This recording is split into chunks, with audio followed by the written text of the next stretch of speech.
About 10 years ago, we went to a teacher's dinner. I thought I was going to die that night.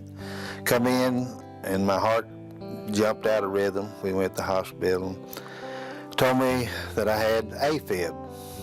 I stayed in the hospital for 5 days, and there was some kind of medication they had to put me on, see if it was going to work. Finally, it quit working. I mean, I've been through so many medications, it quit working. So finally, they put me on the hard stuff, amiodarone, and I stayed on that. Then my heart rate got so low, put a pacemaker in, and guess what? Amiodarone quit. So I met Gerald Jones about 2 years ago, again, incorporated into my practice.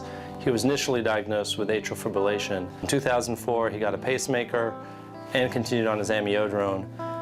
Continued to have daily episodes of atrial fibrillation. He was extremely unhappy, was looking for something else for us to do.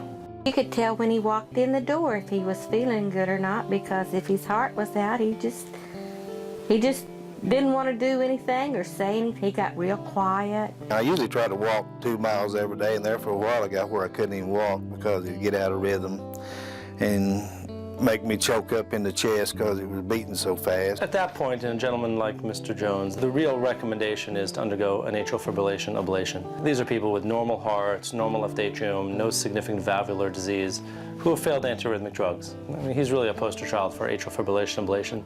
So we took him to the lab, we did an EP study on him, we ablated his pulmonary veins, couldn't get any more inducible atrial fibrillation after the procedure, and he's done well ever since. And since then, I've had a completely different life. I mean, it's been super. I mean, hadn't missed a beat. Every once in a while, you know, when you get excited or something, mad at a kid or something, it'll thump a little bit. But I mean, it's just been super. What we do is we go in through the veins, we go across from the right atrium to the left atrium.